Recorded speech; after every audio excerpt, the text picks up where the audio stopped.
Selam, ben Sude. Geçtiğimiz günlerde bir video yayınlamıştım ve YouTube'a girdiğimi söylemiştim. Beni tanıyın videomda sizlere kendimden birazcık bahsetmiştim.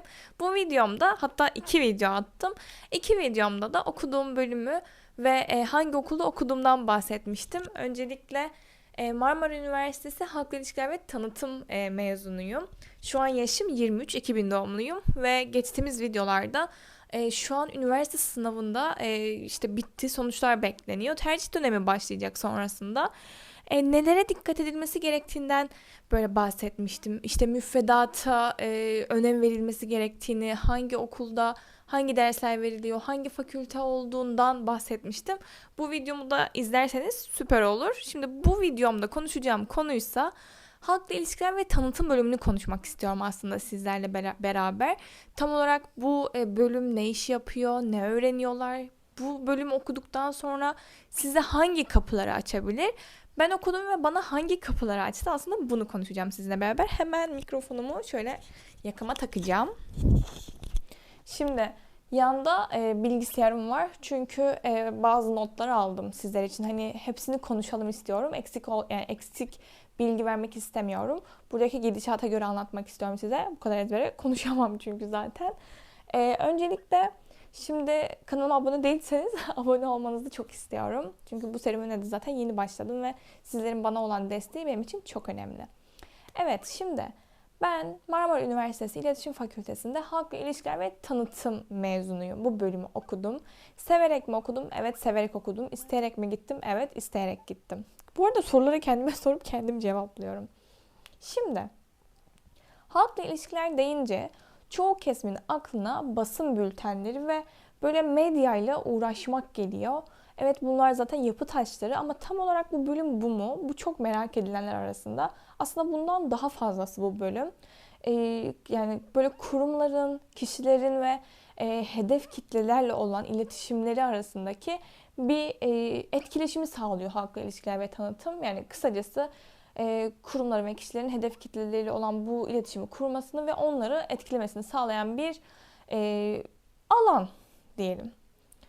Yani hani kurumların imajını yönetmek, bir kriz olduğunda bu krizi idare etmek, krizi yönetmek, gerekirse krizi fırsata çevirmek halkla ilişkilercilerin elinde. Ve yani halkla ilişkilerci ne yapmalı? Bu çalıştığı kurumun ya da bir markanın bilinirliğini artırmalı. Bunun için çaba sarf etmeli ve müşterilerle ilişkilerini geliştirmeli. Kabaca aslında bu halkla ilişkilerin görevleri ama yani sürekli bir dijitalleşme çağındayız. Daha önceki videolarımda da anlattım. Bir şeyler evriliyor. En basitinden hani artık bir logo tasarımını yapay zeka ile yapabiliyorsunuz. Bir markanın sloganını yapay zeka ile yazabiliyorsunuz. Bir halkla ilişkilercinin yazmış olduğu basın bültenini yapay zekayı da eğiterek tamam belki aynı tatta olmaz ama çoğu kişi bunun aynı tatta olabileceğinden bahsediyor. Aynı nitelikte olabileceğinden. Bu şekilde yazılabildiğini söylüyor. Yani burada şunu düşünebilirsiniz. Abi yapay zeka geliyor. O zaman halkla ilişkiler ve tanıtımı da riske atacak mı bu? Bir noktada atabilir. Yani burada sizin kendinizi ne kadar geliştirdiğiniz, ne kadar çok strateji oluşturabildiğiniz önemli. Ve yapay zekadan çoğu noktada destek alabilirsiniz. Nasıl alabilirsiniz? Kendiniz yapacağınız şeylerde zihninizi açması ve size fikir uyandırması adına yapay zekayı kontrollü bir şekilde kullanabilirsiniz. Size çoğu konuda fikir açabilir. Mesela bir logo yapacak, yani bir logo derken bir slogan yazacaksınız ya da bir caption yazacaksınız. Gerekirse sosyal medyada bir gönderi atacaksınız ve bu gönderinin açıklamasını yazmanız gerekiyor. Ya da gönderide ne yazacak, o karenin içinde ne yazacak derken bunları düşünürken yapay zeka ile böyle eş zamanlı bir şekilde giderek fikirlerinizin daha ilerlemesine yardımcı olabilir yapay zeka sizin. Şimdi halkla ilişkilerin de dijitalleşmeyle beraber evrildiğinden bahsettim size. Ya aslında bambaşka bir boyuta taşındı. Çünkü geleneksel bir halkla ilişkiler ve tanıtımcı başka şeyler yapıyordu. Yani eskiden sadece basın bültenleriyle ve işte basın toplantılarıyla daha böyle sınırlı bir şekildeydi. Şimdi sosyal medya sayesinde sektör aslında çok gelişmiş oldu.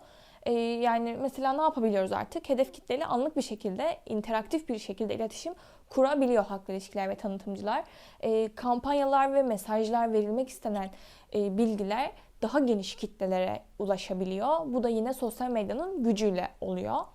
Hedef kitleye daha iyi bir şekilde etkileşime girebiliyorsunuz. Aslında bu interaktif dediğim şey ve burada en önemli şey feedback. Yani onlardan geri bildirim alabiliyor artık halkla ilişkiler. Aslında zaten halkla ilişkiler ve tanıtım okuyacaksanız, bu bölümü okumak istiyorsanız size geleneksel medya ve yeni medyayı öğretiyorlar. Geleneksel medyadan yeni medyaya nasıl evrildiğimizi, geleneksel medyada böyle tek tip sadece işte mesela radyoyu düşünün.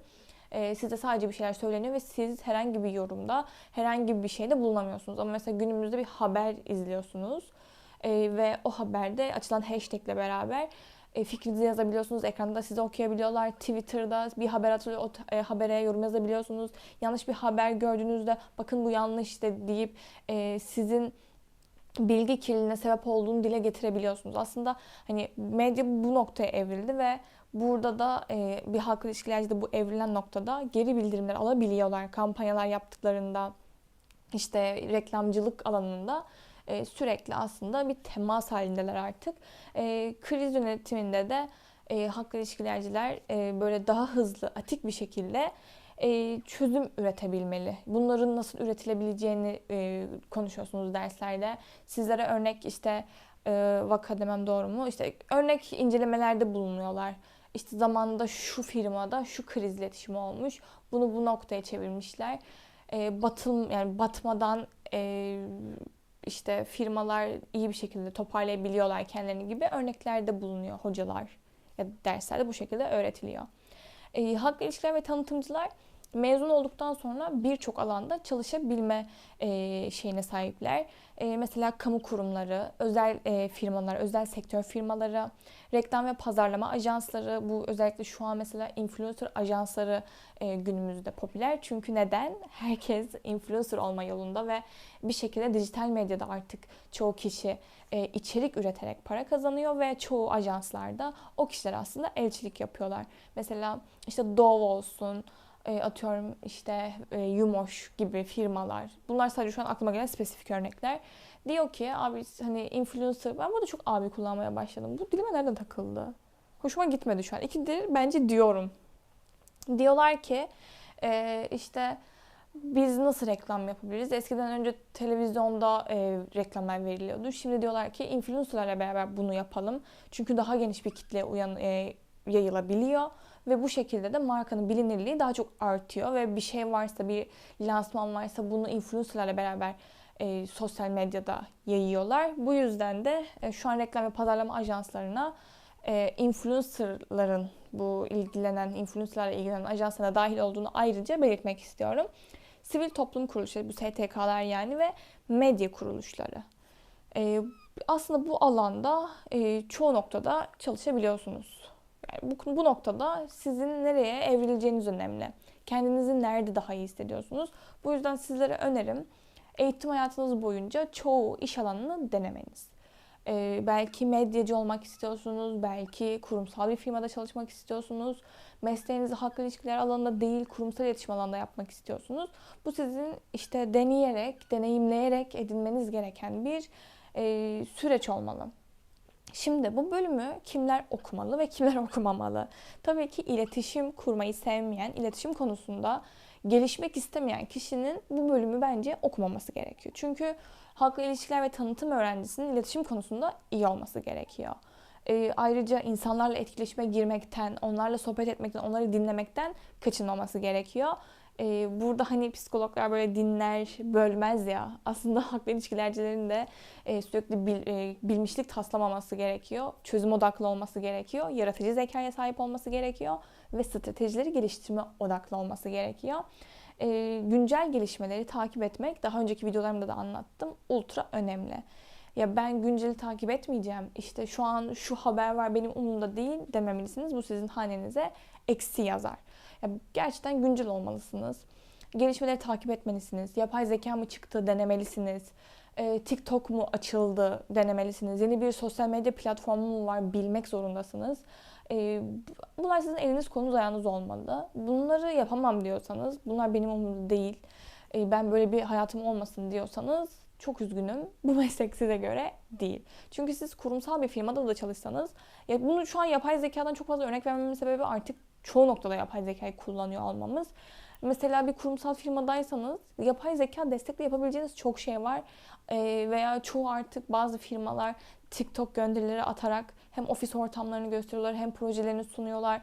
Artık erişilebilirlik bu tarz sosyal medyalarda çok fazla ön planda ve siz bunları görmedim, bilmiyorum demek gibi bir şansınız olmamalı. Unutmayın ki bu okul sadece size diploma verdi. Mezun oldunuz. Okey, siz artık bir halkla ilişkilercisiniz, bir iletişimcisiniz demek olmuyor. Burada sizin kendinize ne kadar çok şey katabilirseniz bir şeyler katmanız gerekiyor. Dediğim gibi ikna edici olmalısınız, problem çözmeyi öğrenmelisiniz. Diksiyonunuz düzgün olmak zorunda. Bunun için neler yapabilirsiniz? Bunun hakkında bir detaylı video çekebilirim.